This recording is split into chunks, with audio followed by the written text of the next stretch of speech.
Hello there, and welcome to Community Life. Here we talk with community experts about their life journeys and learn from each other.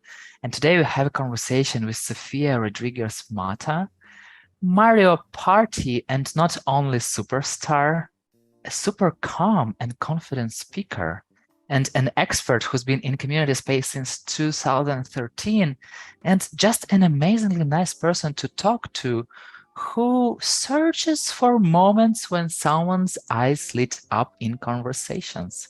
So, hello, Sophia. Hello, you did your research and I'm so excited to be here. I have to do the wave. Yay, let's do it. Totally. I still have this photo.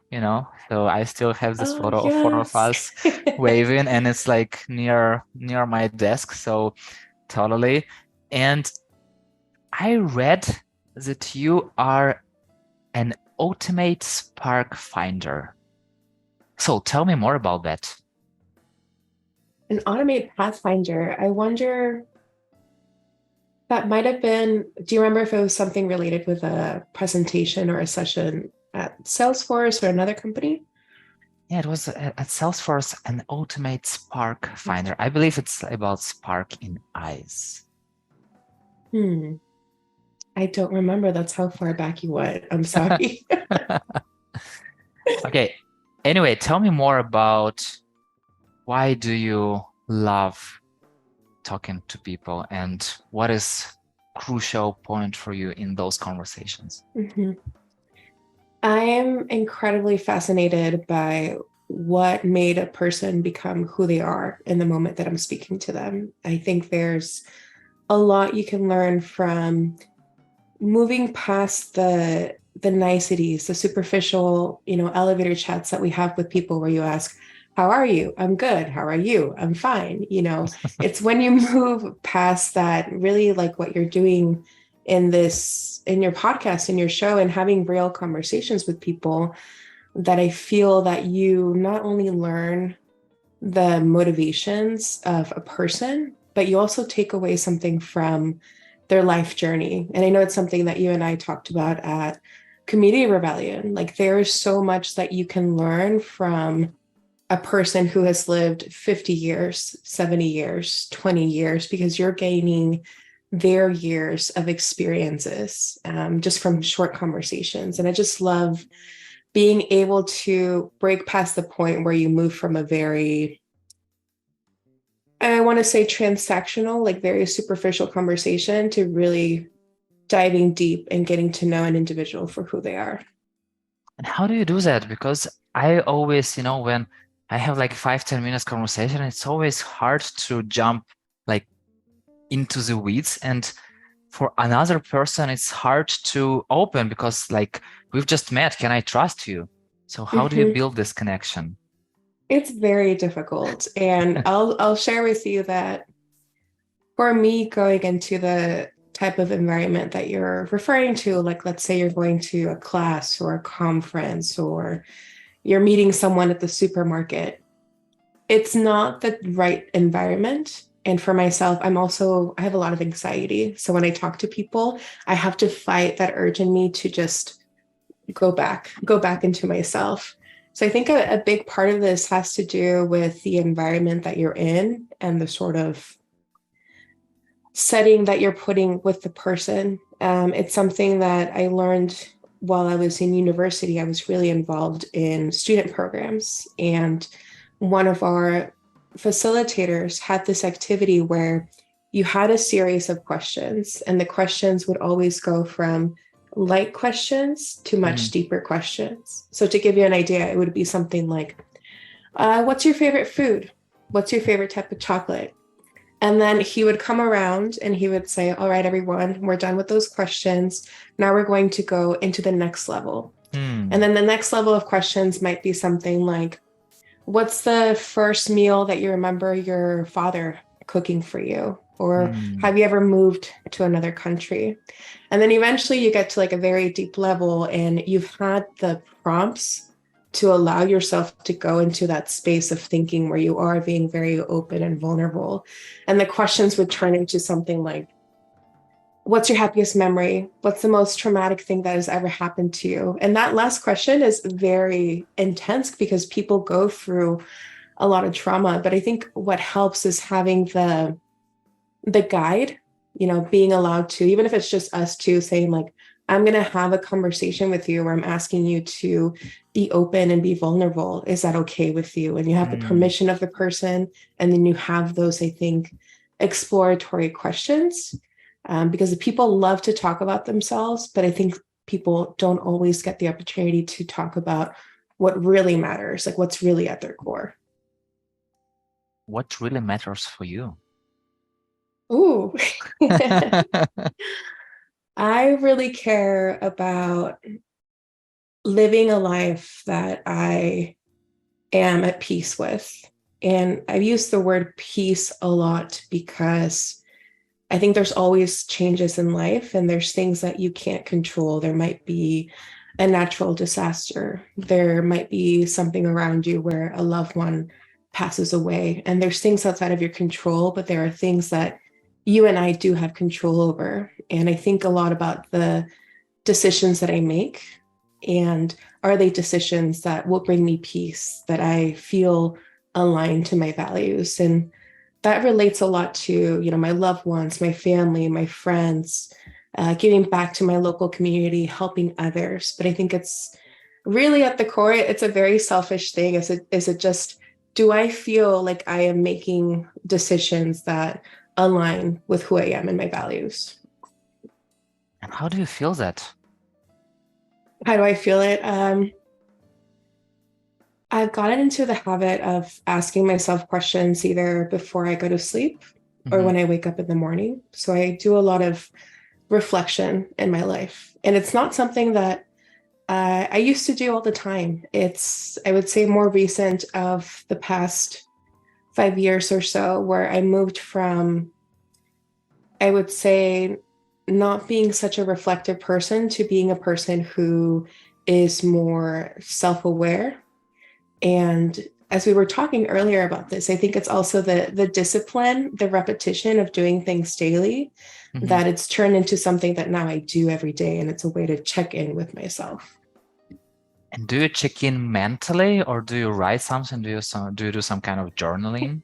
Yeah, I wish I could journal. It's really, I'm laughing because one of my teachers, when I was much younger, gave feedback to my parents and said, I think Sophia would really benefit from writing things down in a journal, like her feelings. And I never did it. I'm not a writer. I don't keep to-do list. It's always in my head. So I always check in mentally. And what is your favorite question to ask people? Do you have this question, or maybe there are few questions? I don't have a favorite question, but I think there's a lot you can get from the secondary questions. So you might ask something along the lines of, tell me about your siblings. And then someone will share a memory or they'll talk about who they are. And you follow up with, and why was it that you were in this amusement park? Or why was it that you remember this particular memory? And I think it's the digging deeper questions that are my favorite, where you really get to learn more. And it really is just more of I think you're an observer, you're a listener. So you're really listening attentively to what they're saying to you. Do you have any psychological background? I don't. I think it's a very interesting field of study, but I don't. Have you ever thought about having one, about getting one? I thought about it. One of my aunts is actually a psychiatrist. And so Mhm. I think it's one of the jobs that I was exposed to when I was really young. You're usually exposed to what people around you do. Um, yeah, maybe, you're making me think that maybe a certification or a course or a class would be interesting. I love learning. So even if it's a course or going to a class or doing an online degree, I just love the act of learning. Okay, if you find something interesting, please share it with I me, will. because I also have no ideas about that, but I would love to learn more because I understand that that's helps a lot. And, all our life depends on other Mhm. people mostly, and to understand how they work, because we are all machines, and to understand how these machines works.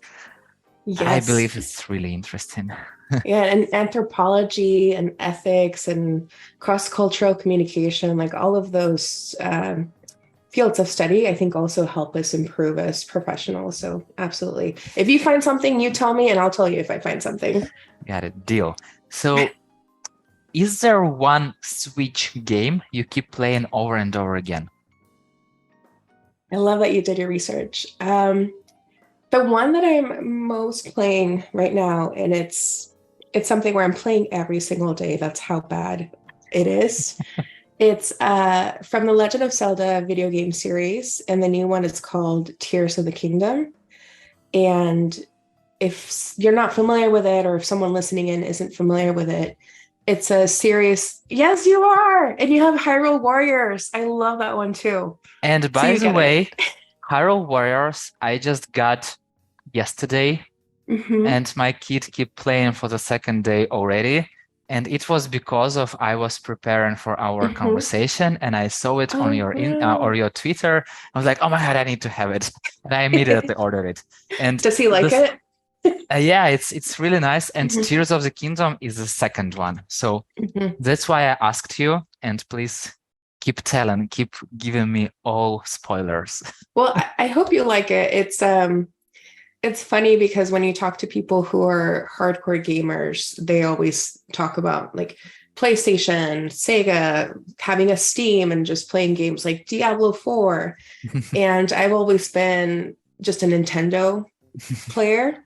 And a lot of these games are about the story and the mechanics. And I think if you've played the Legend of Zelda games, you know that one of the original games was very difficult. It didn't give you much guidance or instructions. So part of the fun was that you had to figure it out.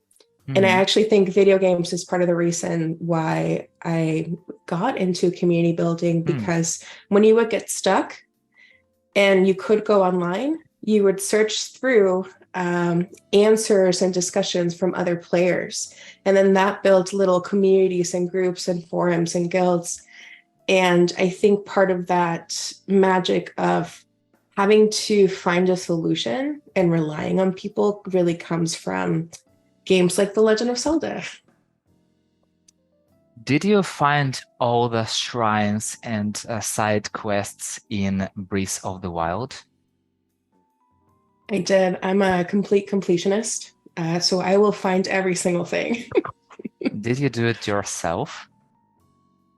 No, it got to a point where, as much as I was walking around, there's just some puzzles that I think you overthink it too much.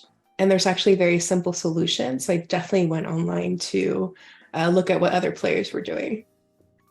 Because at one point I gave up and I just downloaded the map of all shrines, and I went to this, I believe it was Zelda fandom or something like that, and just went through every side quest. Hmm. And I didn't even know that you can buy a house there. Yes. So weird. It's a fighting game. What house? What are you talking about? But yeah, and I believe there are so many quests in this Tears of the Kingdom too. Yeah. Yeah, there is. And that's one of the, I think, really amazing things about the direction that they went to with Breath of the Wild is it used to be very linear and a fighting game and just a here's the main point of the game. You have to rescue Zelda or you have to rescue a townspeople and you do it. And with these games being open world and having different mechanics where you can control items or you can go to shrines and solve puzzles and there's dungeons, it makes it the type of game where you you can explore, and it's not just a fighting game. It can be a game where, are you bad with spoilers? Can I spoil something for you? I can easily, no worries. So you were excited that you could get a home in the first game. In the second game, you can actually design your house. So you get to move around the rooms. And so there's people that play purely because they love cooking or they like playing, they like building their house, or they just like collecting the Koraks, like the little seeds. I think it's so fascinating to probably be a video game designer or the person who creates the game and have to figure out like how do I make it so the screen is never loading and someone is fully immersed in this experience. And again, it kind of goes back to us planning events or creating communities for people. We're always asking ourselves, how can I create an experience that is immersive for our members and our people? You know, while you were talking, this creative thought popped up in my mind, and I can imagine that one day we'll have all our VR sets Mm-hmm. and we'll be out there in the Zelda world and talking to each other and fighting with monsters and cooking and decorating our houses. Something what like it was in the movie Ready Player One, Mm-hmm. but I can imagine like this the next step of, and I don't want it. I Because know. You're making me think of the movie Wall-E, and there's also a Black Mirror episode about like okay. immersive, scary gaming. Um, yeah, it's a trip thinking of the future and what's possible. And you know, we also were talking about your dog, and I just now understood that Mifa, Hmm. that you named her dog because of one of characters of Zelda. Yeah, one of the champions. The stories are always very silly. Like they're stories that are meant to relate to children, but I think also adults. But Hmm. the storyline of Mifa having a younger brother and really living her life in love and honor and duty is one that I really loved. And so when we adopted this puppy, it's like the first I couldn't come up with another name. It was just Mifa. And it's funny, we always get the funniest reactions from people when we go to a park and when we're walking her and they're like, Mifa? Like that's unique. And you're like, oh, I understand. You are not Zelda player. Yeah, like no. It's, by the way, it's a good filter, you know? Because Hmm. if somebody like, oh, Mifa, let's talk Mifa. about it. Yeah, they get it. And then it's like you're in into having that conversation. Absolutely. And because if you talk about like link, people like, okay, Hmm. so what link? What website are Hmm. you talking about? Yeah. And then people always think that Zelda is actually Link. They switch around the names. What was your Yeah. favorite character? Uh, I don't know. I've never thought about that, but Mhm. if you are asking, uh, I would say Link. Mm. It's easy question, We all but love him. yeah, you know, I was just thinking about all those other heroes because some of Hmm. those are shy, some of those are like super self-confident, some of those are like super powerful, and I was thinking, okay, so I feel like I feel like closer to Link, even Hmm. though he is not like superhero, like you know, Hmm. it's for example, in the Breath of Wild, he has to find all those superpowers, and you keep developing. So I feel like I'm going through his journey. So starting from like with no clothes, almost no clothes, you just keep developing until the moment you can defeat Ganon. Hmm. So I can really much relate to this journey. Yeah. And I think they made it that way on purpose. Like he's never spoken because you're supposed to be able to see yourself in him as you're playing. And so it makes absolute sense that you feel like you're going in this journey yourself. Yeah, and it's really nice because when I'm thinking about video games, like not every video game, but for example about Zelda, so it really allows you to, you know, go to this world and like Hmm. anything around kind of not exist. So you're only there and you're doing some stuff. You're talking to some Hmm. heroes, and but yeah, it's how it works, and yeah. Yeah.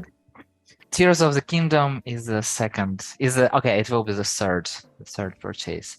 I believe we will finish this Hyrule Warriors, which Hmm. is slightly different because mostly there you are mostly fighting, at least Yes. in the beginning. I don't know if it will be the same closer, but you are just fighting and fight, and I believe that's exactly why my kid loves this game, because just fighting and fighting and fighting and defeating Hmm. like bunches of monsters. Like, oh yeah, I'm so cool. Yeah, But yeah. it feels like that. I think it's my favorite story so far, though. I haven't finished the third one, but if you do play the Hyrule Warriors, you get more of a happy ending than you do with the first one. I'll leave it there. Hmm. Okay. Okay, because we had this conversation with my kid. Okay, so if it's like 100 before, Hmm. would be like we are going to lose. We can't change anything. But I thought that they might have added something. So Yeah, yeah, thank you very much for the spoiler. yeah. Okay, Sophia, so let's start from the beginning. Tell me about your parents. Who are they? Oh, my parents. My parents are, I would say, absolutely outstanding individuals. And I know that children often have this image of their parents. I think you always grow up looking up to them, thinking they're the smartest and the best. But I think now that I am more of my own person, more of an adult, I can almost objectively say that they are really outstanding people. I think a lot of who I am, I get from them. And they're very similar in some ways, but also opposite Hmm. extremes. I think they share ambition, passion, and intellect as people, but they show it in different ways. My father's the type of person who anything he reads, anything he sees, it's like immediately stored in his brain. And so I always think of him as my like encyclopedia, like my Google, because anything I ask, he's like, he knows about it and he talks about it. And he's very much like a teacher or a philosopher when he's having conversations with you. He's explaining things in that way. You might not always get a direct answer, but you're getting a full answer. It's very like exploratory. And my mom is someone who she's so creative. She shows this in the ways that our home is set up. If she's inviting people over, if she's creating events, they're always the most like creative and elaborate experiences that you'll ever see. And she's also someone who never gives up. She's incredibly resilient. She's very strong, and we tease her a little bit because she kind of has this catchphrase where she's like, "Challenge yourself, challenge yourself." But it's absolutely true. She's someone who just she never gives up, and they've both gone through a lot in their lives. But the fact that they are standing, they're good people, and they do good. Just I have the most respect for them, and they're just amazing people. How did your mother challenge herself recently? Recently. Um, I actually I think there's a really good example with she not too recently, but she did complete her bachelor's degree in child development a while back, and that's something I really admired that she went back to school at her Hmm. age and she was very open to not just learning, but also giving back to other students and helping them. But a smaller example that's actually very recent, and you know this because you saw her at the trip, is I'm just always so impressed by her ability to navigate the world, even if the world isn't set up for her. You know, we went Mhm. to three different countries. We did not know the language. We had to do a lot of charades and just talking to people and being unafraid. And it's something where I'm very aware, and sometimes I don't take the leap. But she's a go-getter. She'll go talk to this person. If they don't want to talk to her, she'll go to the next person. And she just does not give up. And she's so brave in that. What did she share with you during that time you were at the conference. So she definitely explored the Mhm. new city. So what did she share with you, like after the day first, after the day second? Mm,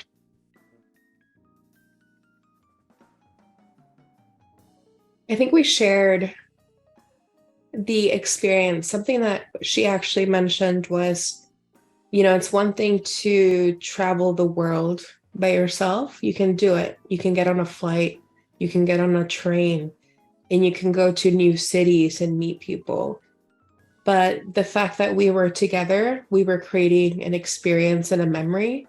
And Yeah. that almost is more important than, I don't want to say more important than the beautiful sights and the great people that we met, but that's something that stays with you, you know?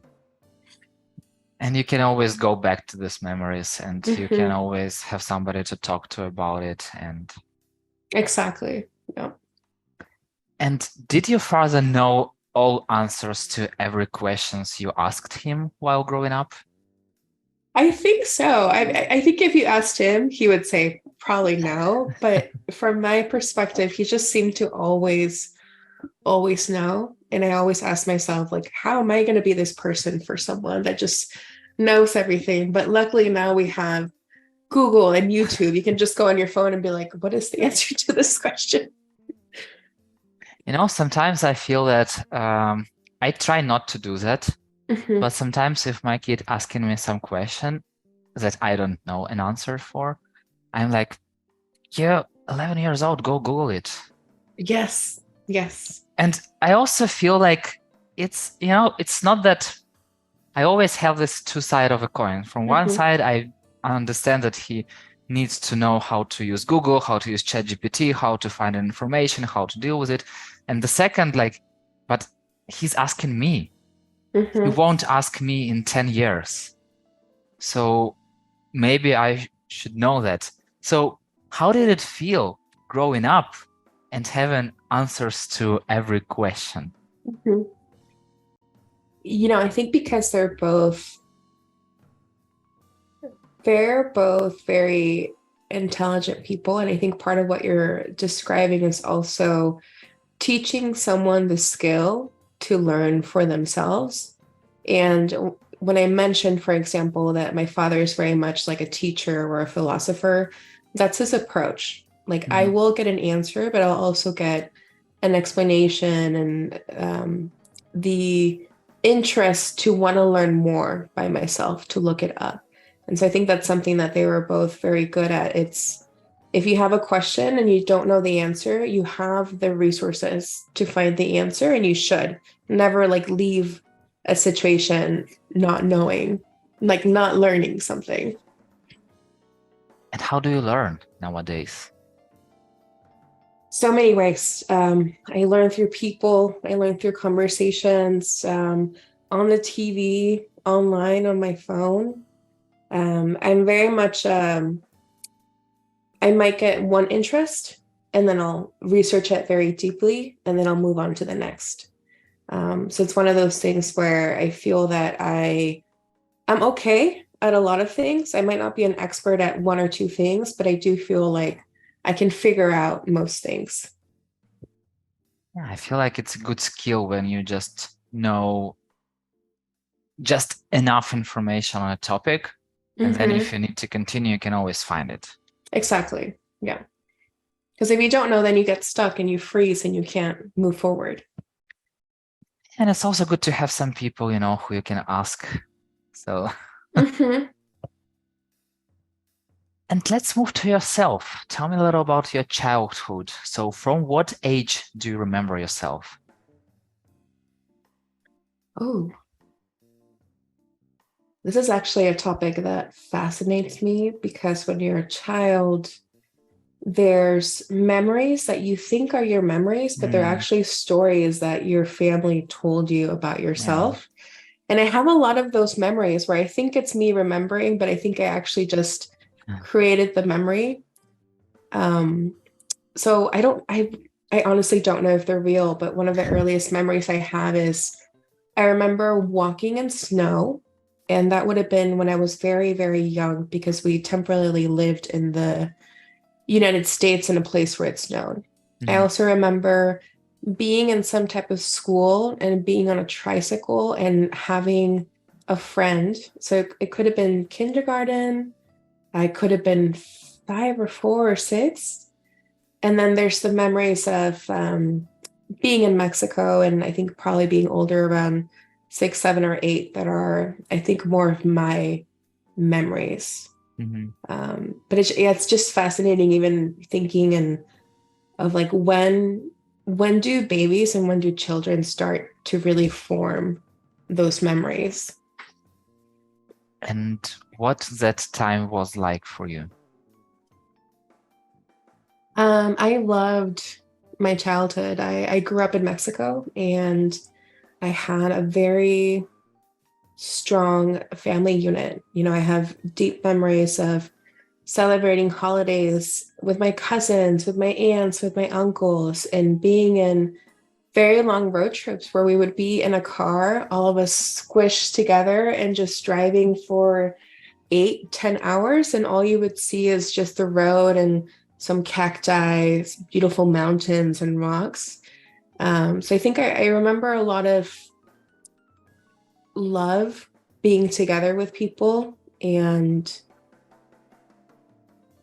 yeah, I think, yeah, that's honestly what I remember. I think my childhood in Mexico was a really beautiful and an amazing time. And why did you move to the US? We moved here when we thought it was actually going to be a temporary move, and we moved Mm, because one of my parents got a job over here in the United States.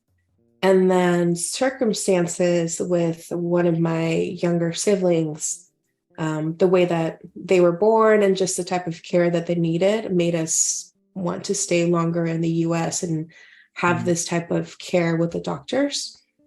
And then that eventually ended up us staying here much longer. I went through the process of being a resident and getting my citizenship. And I still live here while most of my family lives in Mexico. But luckily, I'm here with my siblings, and it's very interesting. I think when you have to move somewhere to a new country and make an own life of yourself to sometimes feel like you're in between. You're half this, you're half that. And a really big part of, I think, my most recent like self-awareness and coming to my own is really saying that you're not half of anything. You're actually both of those things. You're all of those things. And so the thought that you are half anything makes you feel smaller and broken and like you're not mhm, whole. mhm. So really starting to look at like these are just experiences that I've had. This is just I'm a whole person with these different experiences. Just twice a person. Twice a person. Yeah, you know the saying that I don't know who said that, but as many languages you know, as many times you are a human. That's beautiful. So it's something like it's something that I can hear from what you are talking Mhm. about. And you're learning more languages, so you're even more. It's you know it's so nice when you can talk to person in their native language because Mhm. you know even though we're speaking English right now, but still like for me like it's definitely not my native and I'm not living in the US and I'm not using it like I'm using it on a daily basis, but not Mhm. that much.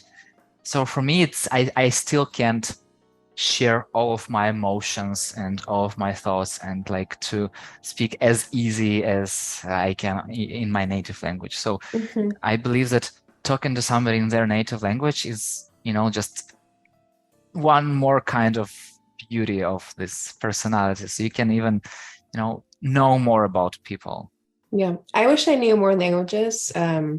This I feel like this often comes up as an icebreaker question, like what superpower would you have? And to me, what always comes to mind is like I wish I knew all languages, whether they were still being used today or they were used thousands of years ago. I wish I could communicate with anyone because it's absolutely true what you said. I think there's a really special connection you can have when you are speaking someone's mother tongue and like native language. And it just brings up all those memories probably of like childhood and your family and things that you associate with warmth and love. Do you learn any additional languages now? No, I'm so embarrassed. I really tried learning French when I was younger, and I could not master the accent. And I keep telling myself I'm going to learn Italian or Portuguese or something else, but I really haven't. It's a pain point for me. I'm ashamed to say it. I wish I was. I need to be inspired by you and just start learning and doing it every day. Just a little trick, one lesson on Mhm. Duolingo a day, like take up to 5 languages, and it's not that hard. Yeah. It's a super slow process, and like I don't Mhm. know how many years you will need to be able at least to speak to somebody, but still, it's something. Yeah, It's you're make it making makes you feel progress. good. Yeah. Once you wrote that I daydream about leaving California a lot. Mhm. Are you still daydreaming about leaving California? Wow, you really went back far back. Um, I do sometimes, but not as often. And I think Mhm. part of it came from feeling like a nomad. Like I did not really have a home. Like I was not really a part of one place or another. And it's something where I think it really impacts you when you're younger and you move to a new country. You often get people saying, like, where are you really from? Or like, are you going Mm. back? Or you don't really belong here. You're not really this. And when your brain is being shaped at that age, you internalize it and you start thinking things like, I don't belong here. This isn't my home. I'll never have a home.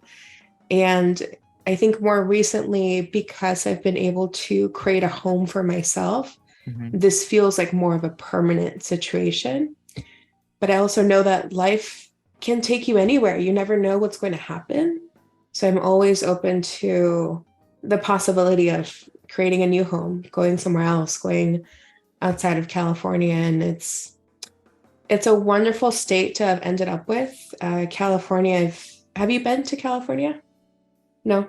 Not yet. It's it's very beautiful in the fact that if you want to go to the snow, you can Mhm. go there, a lake, Mm. a river, a desert. There, it feels like you have your own world within a state.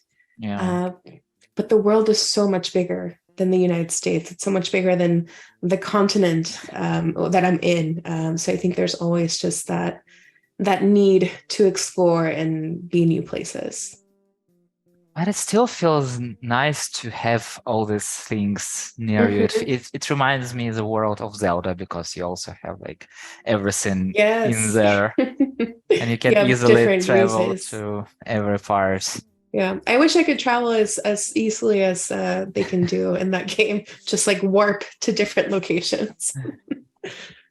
And if you could live anywhere in the world, like if you could take your relatives, your Hmm. friends, your house, your dog, and just move like in Zelda, Hmm. what will what the place would it be?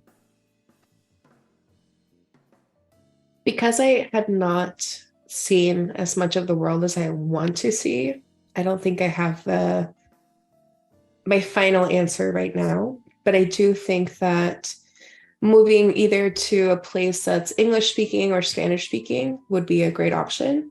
Mhm. I have had this moment where I go to certain cities, like there were somewhere like in Argentina and in Spain when I was in Barcelona, and I thought I could live here. I could live here. But I think it's always you have those fleeting thoughts as a tourist, but then actually living somewhere is much, much different. So to be determined, I'll get back to you if I find one magical spot where I would move all of us. Got it, deal. And you are bilingual, so you're speaking English and Spanish. Mhm. And how do you feel about each of languages?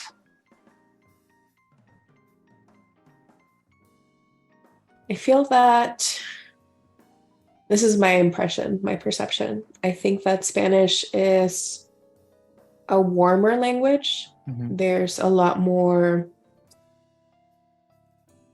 warmth and love and passion. And I think English is an expressive language, if that makes sense. I think one of the examples in which I see this, and it could be more about the type of songs that get created or the experiences, but I think when I think of a romantic song, a song that I want to look at or I want to hear when I'm in that mood, Mhm. it's always Spanish music. Mm. It's not music in English. And I think there's just something about the culture that also gets intertwined with languages that makes me think that there's those differences between the two.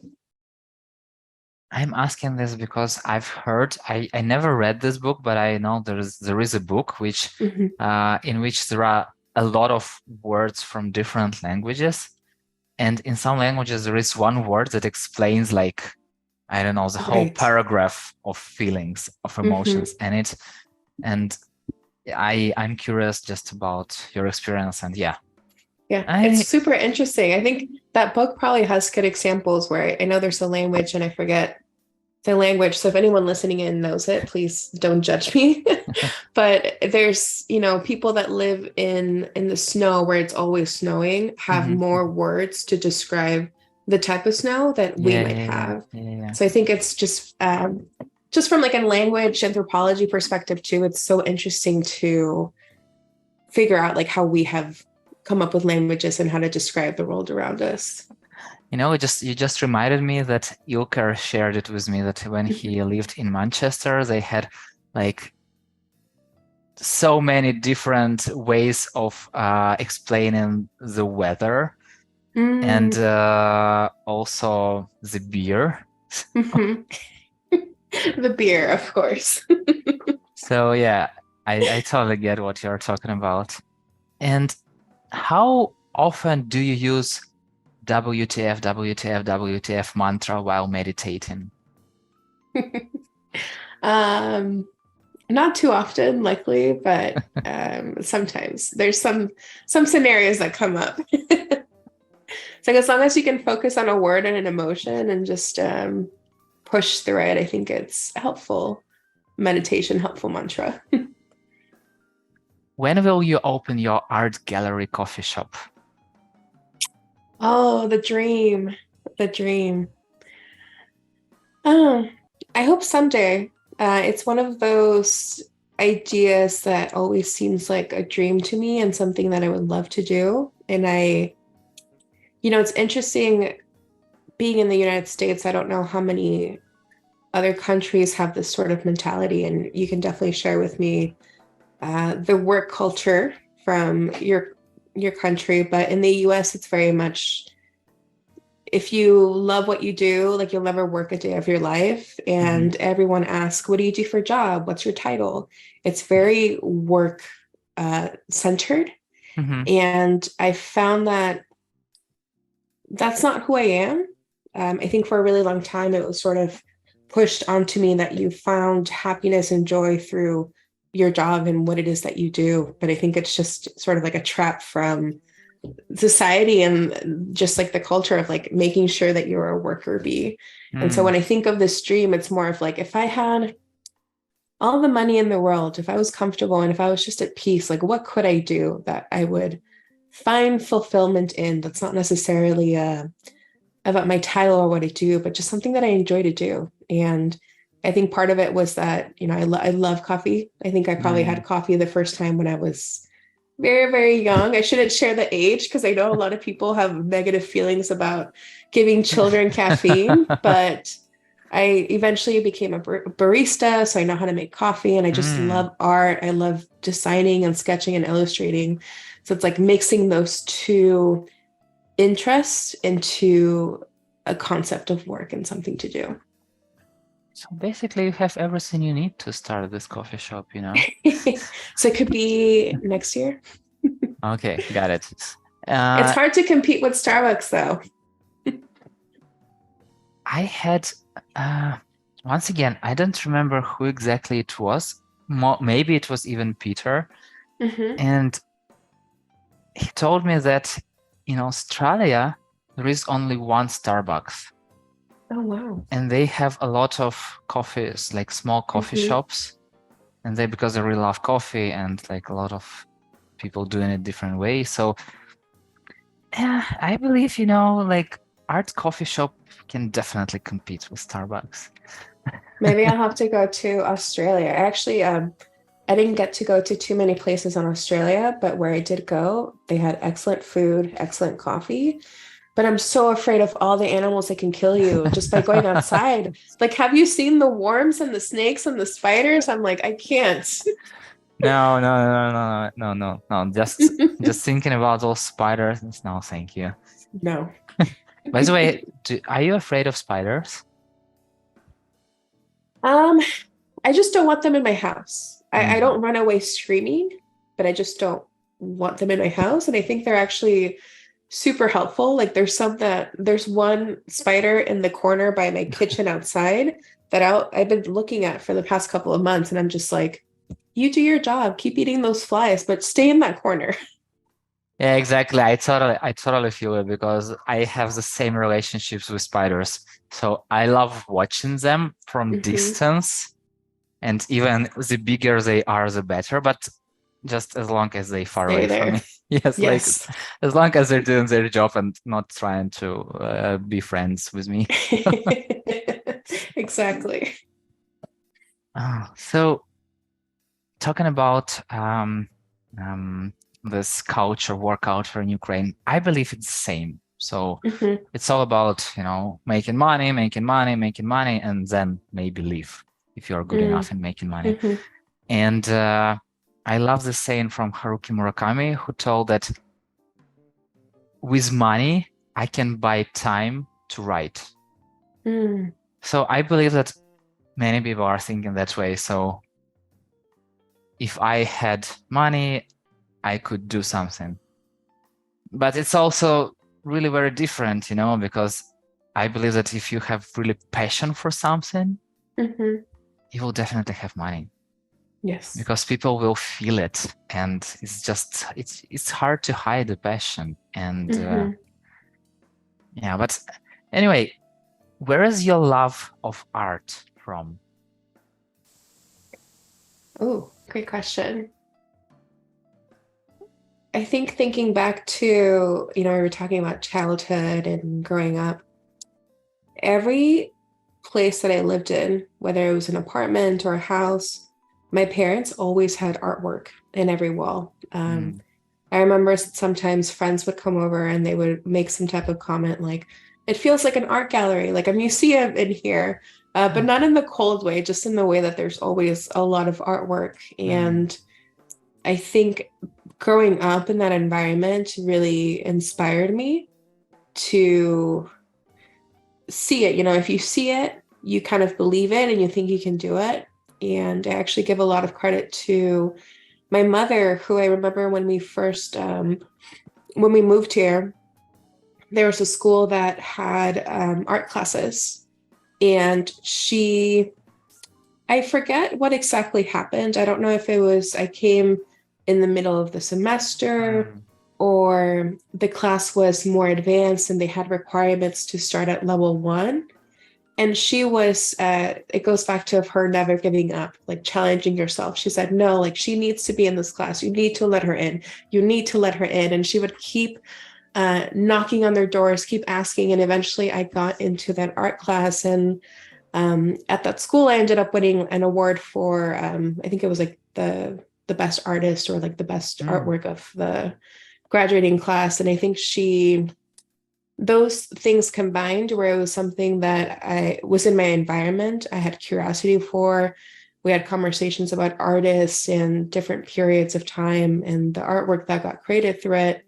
And also the support of saying, like, this is something you're good at and you should keep doing, just keep trying, got me interested. Hmm.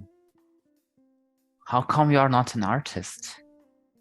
I I think I'm not an artist by profession, but I still consider myself an artist as a hobby. I think Hmm. it's something that I still enjoy to do, and perhaps I'm not selling the things that I create, but I find value in them. And I think it's actually been one of those things where I think failure is very tricky, especially if you have a problem with starting something new or trying something, but you won't do it because you're afraid of failure. And there was a period of time in which I felt that way about the the concept of like creating something, of drawing or painting, where I felt like if it's not perfect, I Hmm. can't show it, I can't do it. And it stopped me for a while, but now it's become more of a, if this is for me, like who cares? Like who, it's just for me, like just do it. But why do you keep it only for yourself? I think it because it is for me. It's one of the things that I don't create for other people. And I Hmm. think one of the things in our profession is that so much of what we do is for other people. We're always Hmm. thinking of how this one person feels or how this one experience is built. And this is something that I can keep to myself that's truly for me. But maybe I'll share, you know? Yeah, I'm sure that sometime someday you will share because community bureaus just share Right. everything. Why is staring at yourself on video calls is a punishment in one of Dante's hell circles? uh, that's that's like my type of humor, where I exaggerate a little bit just for the laugh, for the humor. Um,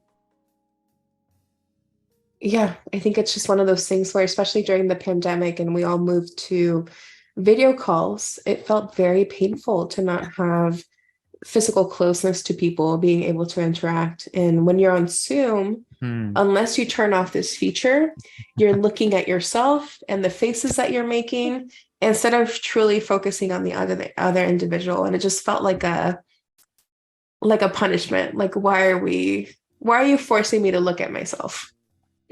Yeah, and do you turn off the self view on I Zoom calls? do. Yeah, actually, for our conversation right now, I'm purely just looking at you. There's instances, of course, like if you're recording a presentation or if we're doing a webinar for community members, I am looking at myself because I think it's important to make sure I'm smiling and it looks like I'm paying attention. Looks But like for, yeah, I am paying attention, but I just want to make sure it looks like it. But yeah, no, this one, I think having that turned off is much better for connecting. Yeah, I totally agree. When I discovered that you can really turn off your self view, Hmm. it changed so much. Because when you have this camera, you're always thinking like, how am I look like? Is everything okay behind? How should I move to this Yeah. point or to this? And when you're not doing that, like, I'm okay. I'm who I am. And Yeah, like, I'm totally, yeah, it feels like more real life conversation. does. It's hard too because I think we judge each other so much for the way that we look, the way that we talk, what's in our background, and when you really get down to it, it's like, why does it matter? Like, why are we doing this as people when we know that at the core we're just people who are trying our best to navigate life? Like, why do I care what's in your bookshelf or like what brand you have of something or if your hair is sticking up a little bit? Like, it doesn't really matter. Yeah, it's a part. I just had this conversation with Peter earlier today, and we were talking a lot about the perfection of being imperfect. Hmm. And I also read this book. Liam Ladenova shared it on LinkedIn, Wabi Sabi, and it was like the perfect way of being imperfect. And I was like, yes, that's exactly what I need. Nobody's Hmm. perfect. Like you can't be perfect. Like anything except for nature is not perfect. Mm. So yeah, I totally agree with you on at this point. And What do they share in that concept? Because it's not about faking being imperfect, right? Like are there recommendations for how to perfectly be imperfect? it's about, I would say, I'm like 25% into this book right Hmm. now. And I believe, at least how I feel about that it's more about understanding that everyone is imperfect, and Mm-hmm.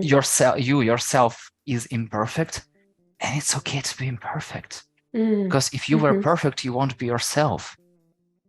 And I believe that exactly this imperfection that everyone has, that's what drives people to you, because Mm-hmm. they see something,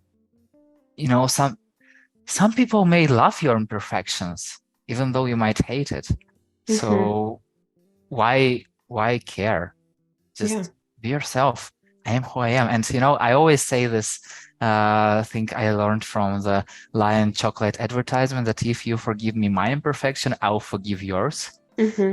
So, and it works, because if we are not trying to judge others and to find others to be perfect, why should we judge ourselves? Yeah. I But think yeah, that's definitely, if we judge others, like for sure, we have to judge ourselves too. yes. But a lot of people that judge others don't judge themselves, are very critical of themselves. Yeah, yeah, yeah. Yeah. It's a beautiful thing though, I think being seen for who you are and someone loving what you think are your imperfections. I think that again, I feel like the conversation just keeps going to people and community. It's like that sense of feeling accepted and feeling like you belong somewhere. And part of that is someone seeing your vulnerable side, those imperfections. It's a very special thing. And also sharing a Mm-hmm. vulnerable side is, at one point, is very hard. Mm-hmm. And on the other side, it's exactly what allows to make these connections and build these relationships. So Yeah, yeah, it's so hard to be vulnerable. it is. We were actually I'm in this coaching group with a couple of other people who are in similar positions but in different industries. And Mhm. we were going through a prompt that was asking you to think of one of your best friends, just someone that you have a wonderful relationship with. And it was Mhm. very interesting that as people went around the room, they kept mentioning, I was able to be vulnerable with this person. We were able to have these Mm. conversations. And I find that at least in that small coaching group and with other people I speak to, it's like you form those friendships, yes, because you have shared experiences and maybe you've known them for a long time, but you're close because you are comfortable and you are vulnerable with each other.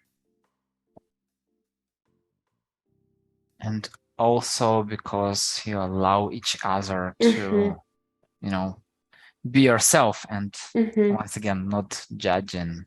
Yes. And I feel like community as a profession makes its impact, because I would say that, I don't know, 10 years ago, I was rather judgmental person. Mm-hmm. But now, like, there are like so many people, like, I don't know their stories. Why should I ever judge? I've never walked in their shoes. How can I understand them if I don't know them? Yeah. So, yeah. It's a very powerful concept. And I think it's something where if we all learned to live our lives with more empathy and more understanding, a lot of the problems that we have as humankind would probably be solved. And I think it's something that I respect you for doing, where you are looking into the stories of individuals. And I know there's things like Humans of New York. I'm not sure if you've ever seen their Facebook, Yeah, but yeah, I've there's, yeah, heard. where it's like you meet someone on the street, take a picture of them, like ask them about their questions, and it helps to humanize a person for them to see that this person isn't just this name or what I see, but they Mhm. have a whole story. I think it's keep doing what you're doing because it's a very powerful connector. Thank you very much. And also about Humans of New York, I believe it also helps to show the human side of New York itself. Yes. And Yes. it's that's where the beauty. And Mm-hmm. yeah, I love human stories. I love these connections because, you know, like I the best connections I've had where I always got them in some awkward situations where I definitely was not myself, Mm-hmm. and and those people allowed me to be not myself. Mhm. And yeah, the rest is history. Can you remember one of those awkward Oh situations? my God. I can't believe I'm sharing it. But yeah. Okay. So it's really very strange story to share, but I was in the toilet in the bank Mhm. and I forgot to close the door. Like, to We've all been there. and this person went like and opened and closed it. But then we were saying hi, hello, everyone every day to each other every day. Then we lived in the same, we found out that we are living at the same place. And Oh, when we wow. were walking with our dogs, we met and we had conversations. So we sent each other like Happy New Year and Happy Birthday, all the stuff. So we were not super friends, Mhm. but after this craziest situation, I don't know how, but we kind of become rather good, Mhm. kind of not colleagues, but you know, we started to kind of care about it. So I don't know Mhm. even how to explain it, but that's exactly how our relationship started. It was so weird. Yeah. It could have gone the other way too, right? Like they could have chosen to always ignore you if they passed you, but it just became I've seen you. How are you? It's crazy, but yeah. So, and yeah, I believe that this moment, allows you to laugh. At least you can Mhm. always laugh, reminding your first meet or how things went. So Yes. yeah. And Sophia, I really wish to have the sky as the limit to our conversation, but time is the limit. So let's jump to the rapid fire questions. Okay, let's do it. Switch or book? Book. Japan or India? Japan, because I have not been there. I want to go. Usually I ask two questions of this kind, but for you, I will ask the third one, English or Spanish? Spanish. What are your favorite color and song? Car and song? Like car Color. that I drive? Oh, Oh, color. color. It's always changing. It's been yellow, purple, and red. What is it for you right now? Uh, I don't have one right now. Got it. And song? Song. I can't pick just one, but I really love this artist named Seven Lions. You already told me what superpower would you have if you were a superhero, so I won't ask you this question. So, who do you learn from in the community world? Name just one person. Mm. I've learned from a lot of people, but because you're making me pick one person, I've learned a lot from Holly Firestone. And name two people who I should definitely invite to a community life conversation. Hmm. I had a wonderful conversation with someone who attended Community Rebellion. Her name is Isabel Ruiz. Ruiz. Mm-hmm, mm-hmm. I think she works at Muse, if I remember. And someone I don't know, but they work at a company I used to. Her name is Daniela Galmes. She's a customer success community manager, if I remember right. Got it. Is there one question that I definitely should have asked you but didn't? No, I think you did your research. I'm very impressed. I think we covered a lot of ground together. And there are a lot of questions I didn't ask you, but anyway, it's just the beginning of the volume Mhm. two. So one day Exactly. we'll One day. continue. We'll continue. We started our conversation on Community Rebellion Conference, and we'll continue it later on. And it was Holly Firestone who told me that I should reach out to you and talk to you. And Oh. it was a long time ago. Mhm. And finally, I had this chance to meet you in person and talk to you and kind of feel you as a person. And I clearly remember the moment that we were staying and eating on this lunch break, and you were one of those people who I feel like I can tell anything. So you just can do it, and you're allowed to be vulnerable, and you're allowed to have this deep conversations, and you're a very kind and nice person. So, and after this conversation, you just I just understood that, yeah, that's exactly how I felt for the first time. It's even better. So thank you very much for sharing your stories. And thank you. Thank you for sharing that. That's very kind of you and I appreciate it. And I'm so glad that we met in person. I think it was such a wonderful experience to be there and just to cross, borders that we wouldn't have gone into in the virtual sense, Yeah. to make this connection. So I'm very grateful to know you. And yeah, thank you very much, and see you in the community world. See you. And thank you so much for listening. If you like the show, hit the like button or 5 stars and share it with your friend. That's it. We're done. See you in the next episode.